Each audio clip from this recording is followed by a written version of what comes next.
चंपानगर गांव में भोलू नाम का एक अनाथ बच्चा अपने चाचा के साथ रहता था। भोलू के चाचा उसे हर वक्त मारते और ठीक से खाना भी नहीं देते। एक दिन चाचा भोलू को बुलाते हैं। अरे वह कुंभकर्ण की औलाद कहाँ मर गया? हाँ चाचा, मैं अभी आया। क्या कोई काम है? नहीं नहीं बेटा, तू तो नवाब की औलाद है। मैं तुझे कैसे काम दे सकता हूँ? तेरे माँ बाप तो मर गए और तुझे छोड़ गए मेरी जिंदगी बर्बाद करने के लिए। रमेश वहाँ से भोलू को भला बुरा कहकर अपने काम पर चला जाता है और भोलू भी घर का सारा काम करके घर के बाहर चुपचाप बैठा रहता है। तभी वहाँ पर भोलू का दोस्त बिरजू आता है। अरे भोलू, घर के बाहर क्या कर रहा है? चल खेलने चलते हैं। नहीं यार बिरजू, मैं नहीं जाऊंगा। मेरे चाचा ने अगर देख लिया तो मुझे बहुत मार पड़ेगी। यार तू अपने चाचा से बहुत डरता है। तू बहुत ही डरपोक है। तू चल, तेरे चाचा तुझे कुछ भी नहीं कहेंगे। भोलू बिरजू की बहुत कहने पर उसके साथ खेलने चला जाता है और वहाँ जाकर खेलने में मग्न हो जाता है। कुछ देर बाद रमेश काम से घर वापस आता है और घर पर भोलू को नहीं देखकर आग बबूला हो जाता है। आज मैं इस भोलू को नहीं छोड़ूंगा। वह घर खुला छोड़कर बाहर खेलने चला गया। रमेश गांव में भोलू को ढूंढने लगता है। गांव के चौराहे पर भोलू को खेलता देख रमेश दौड़कर भोलू को पकड़ता है। अरे वह नवाब की औलाद, घर का ख्याल क्या तेरा नौकर रखेगा? घर छोड़कर बाहर खेलने चला आया। घर चल, तुझे बताता हूँ। चाचा जी, मुझे माफ कर दीजिए। फिर कभी भी घर छोड़कर बाहर खेलने नहीं आऊंगा।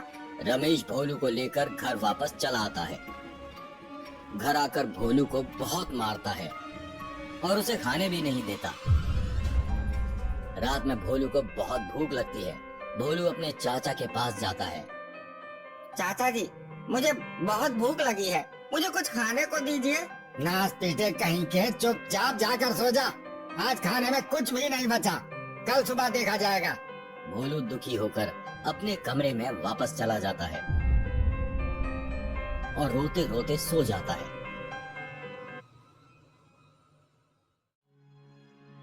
दूसरे दिन सुबह रमेश नाश्ता करके काम पर चला जाता है और इधर भोलू नींद से उठकर घर में खाना ढूंढने लगता है। लेकिन रमेश भोलू के लिए खाना बचा कर नहीं रखता। चाचा जी ने तो मेरे लिए कुछ छोड़ा ही नहीं। अब मैं क्या खाऊंगा? मेरे तो भूख के मारे जान निकल रही है। मैं नदी के पास जाकर देखता हूँ। अगर वहाँ कोई पैरों में फल मिली तो मैं उसे खा लूंगा। भोलू दुखी होकर नदी के पास जाता है और वहाँ जाकर सभी पेड़ों में देखने लगता है, लेकिन उसे एक भी पेड़ों में फल नहीं दिखाई देता। भोलू नदी के पास बैठकर रोने लगता है। अचानक नदी से एक आवाज निकलती है। भोलू, तुम इतने दुखी क्यों हो? मुझे बताओ, तुम्हें क्या परेशानी है? तुम कौन हो और तुम मेरा नाम कैसे जानते हो? भोलू, तुम्हारी मम्मी पापा बहुत ही अच्छे इंसान थे। वे दोनों हर वक्त यहाँ आकर नदी के मछलियों को खाना देते। वे गाँव के पशु पक्षियों का भी बहुत ख्याल रखते। अगर उनका बच्चा आज दुखी है तो मेरा भी कर्तव्य है, मैं उसकी परेशानी को दूर करूं। मेरे चाचा जी मुझे बहुत मारते हैं।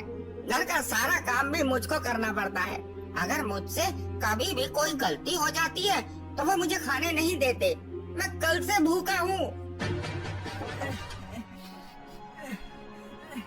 भोलू, तुम रो मत। आज से तुम्हारे चाचा तुम्हें कुछ भी नहीं कहेंगे। जादुई नदी के अंदर से भोलू के लिए पकवान आते हैं।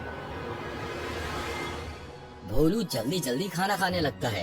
भोलू के खाना खाने के बाद जादुई नदी के अंदर से 2 सोने का सिक्का बाहर निकलता है और तभी जादुई नदी भोलू से कहने लगती है।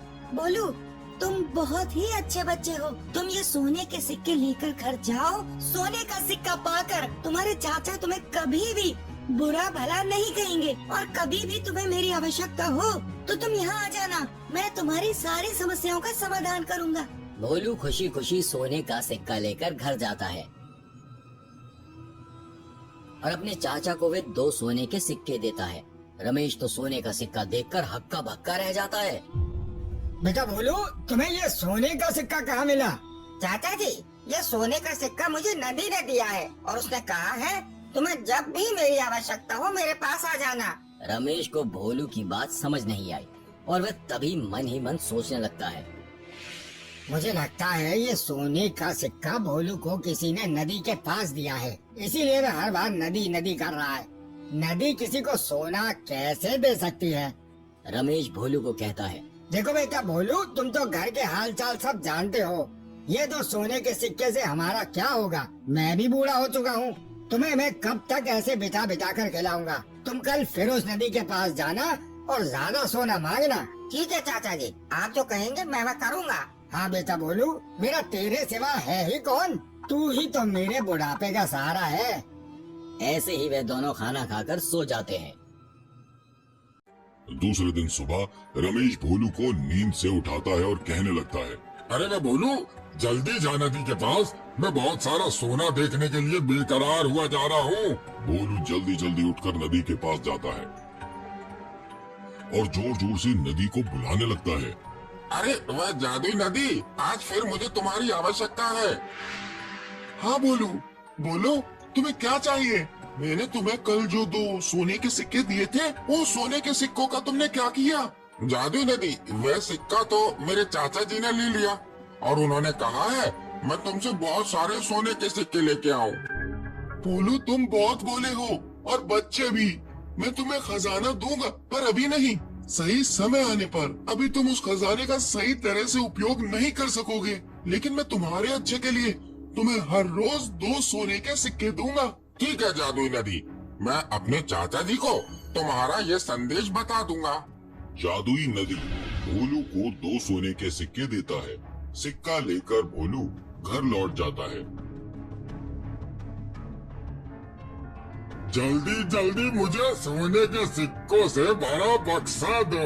भोलू अपनी जेब से 2 सोने के सिक्के निकालकर चाचा के हाथ में रख देता है और चाचा से कहने लगता है, चाचा जी, जादुई नदी ने कहा है मैं जब बड़ा हो जाऊंगा तभी वह जादुई नदी मुझे बहुत सारा खजाना देगा। ये क्या कह रहा है तू? लेकिन तेरे बड़े होने से पहले अगर मैं मर गया, मुझे वह खजाना अभी चाहिए। मैं भी कल तेरे साथ वहाँ चलूंगा। मैं भी देखता हूँ मेरे होते हुए वह नदी तुझे कैसे खजाना नहीं देता। दूसरे दिन रमेश भी भोलू के साथ नदी किनारे जाता है। नदी किनारे जाते ही भोलू बोलने लगता है, जादुई नदी, मैं आ गया और मैं आज मेरे चाचा जी को भी लेकर आया हूँ।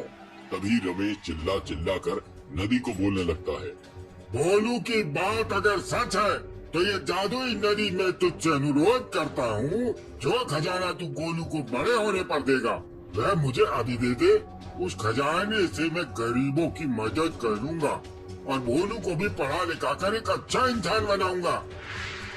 दुष्ट पापी इंसान, मैं तेरी बातों में आने वाला नहीं हूँ। चुपचाप यहाँ से चला जा, नहीं तो अपनी जान से हाथ धो बैठोगे। रमेश दुखी होकर वहाँ से चला जाता है और घर में जाकर सोचने लगता है, मुझे भोलू के बड़े होने का इंतजार करना पड़ेगा। यह जादुई नदी बहुत ही चालाक है। इसी तरह कई साल बीत जाते हैं। भोलू को हर रोज जादुई नदी 2 सिक्के देती। उसी सिक्कों से उनका जीवन बहुत ही अच्छे से चल रहा था, लेकिन रमेश खजाने की बात भूल नहीं पा रहा था। वो जादुई नदी भोलू को बहुत प्यार करती है। अगर मैं उसको मार देने की धमकी दूं, तब तो जादुई नदी के पास खजाना देने के अलावा दूसरा और कोई रास्ता भी नहीं रहेगा। दूसरे दिन रमेश एक चाकू लेकर भोलू के साथ नदी किनारे जाता है और नदी के पास जाकर वह चाकू भोलू के गले में लगाकर नदी को बोलने लगता है, अरे वाह जादुई नदी, अगर तूने मुझे खजाना नहीं दिया तो मैं भोलू को जान से मार डालूंगा।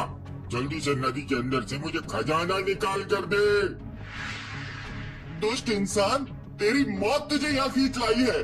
तुझे खजाना नहीं, यमलोक का टिकट मिलेगा। नदी रमेश को खींचकर नदी में डुबो देता है।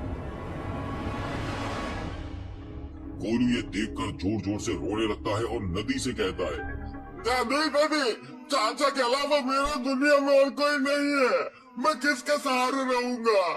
तुम मुझे भी नदी के अंदर डुबा दो। बोलू, तुम क्यों उस पापी इंसान के लिए दुखी हो रहे हो?